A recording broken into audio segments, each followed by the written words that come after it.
Velkommen til projekt Microdoser. I den her video, der deler jeg nogle af de personlige og selvvidenskabelige erfaringer, jeg gjorde mig, da jeg første gang valgte at microdose. Indholdet det skal ses som rent informativt til studie- eller uddannelsesmæssig brug, og det er på ingen måde en opfordring til at bryde gældende lovgivning eller til at eksperimentere med ulovlige substanser. Mit eksperiment det løb over 30 dage, hvor jeg hver tredje dag indtog en mikrodose, altså 10 doser i alt. Under mit forløb der har jeg ladet mit kamera fungere som dagbog, og videoen her den stiller skarpt på en af de 10 doseringsdage og de 2 efterfølgende dage.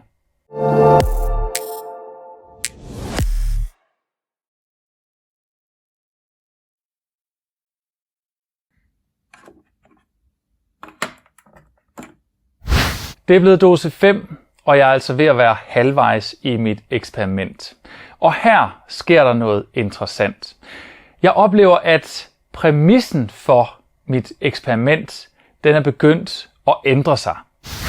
Hvis jeg skal være helt ærlig, og det skal jeg jo over for det her format i hvert fald, uanset om det så kommer ud nogensinde eller ej, så er det her projekt og eksperiment ved at tage en drejning i retning af noget, jeg overhovedet ikke havde forventet, det ville gå i. Jeg ved jo heller ikke helt, hvad jeg havde regnet med, men det her, det er på vej til at blive noget meget, meget, meget mere eksistentialistisk, noget meget, meget, meget mere fordybende og forankrende i mig. Det jeg kan mærke også i forhold til det her eksperiment, det er egentlig, at det bliver mindre og mindre vigtigt for mig, hvad min hjerne siger i forhold til, om den er blevet bedre, og min personlighedstest og kreativitetstest og alt det her. Der var rigtig meget, jeg gerne ville bevise, da det her eksperiment det startede. Det har jeg ikke det samme behov for. Jeg skal have gjort det færdigt. Det er klart, det vil jeg helt sikkert. Men den del af mig, som også havde lyst til det her eksperiment, som havde lyst til at provokere, udfordre mig selv, udfordre min omgangskreds, et eller andet sted udfordre det konventionelle, udfordre det kulturelle omkring vores opfattelse af, hvad der er okay og ikke er okay, og det her med at prøve sådan her tech-trend af og så videre.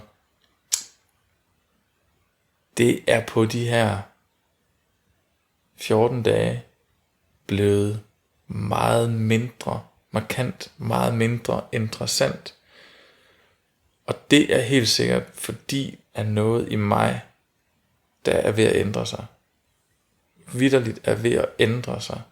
En ro i forhold til, at jeg har ikke et behov for at skulle bevise noget over for verden. Jeg vil stadig gerne lave det her projekt, ellers så sad jeg ikke og talt her. Det er ikke længere drevet af, at jeg skal være noget, gøre noget, igen, skabe noget fos. Så derfor er, præmissen for det her eksperiment, den er ved at ændre sig et eller andet sted. Fordi den interessante for mig historie på det her, det er ikke længere, om jeg bliver en bedre tech-medarbejder. Den interessante historie på det her for mig lige nu, det er, at det her microdosing, det giver mig i hvert fald lige nu en opfattelse af, at det er ved at ændre mig til et bedre menneske all around. Så interessen for at måle mig selv og min performance, den er faldet i baggrunden. Og det er den til fordel for oplevelsen af at være begyndt at blive en bedre version af mig selv på et mere eksistentialistisk plan. Og en af de store drivere for det her skift, det er en generel større oplevelse af nærvær. Og det er som om, at det her nærvær, det bringer ro i min person. Og det tager fokus væk fra de egodrevne elementer af mit liv og gør mig i stand til at mærke mit indre mere klart. En anden observation, som jeg har gjort mig hen over de her 2 første uger, og som måske hænger sammen med nærværet, det er en øget sensibilitet over for træthed. Jeg synes, jeg har været træt i dag. Jeg synes, jeg oplever lidt, at måske det der nærvær, det også gør mig lidt træt. Jeg synes egentlig, jeg har haft lidt lettere ved træthed hele ugen.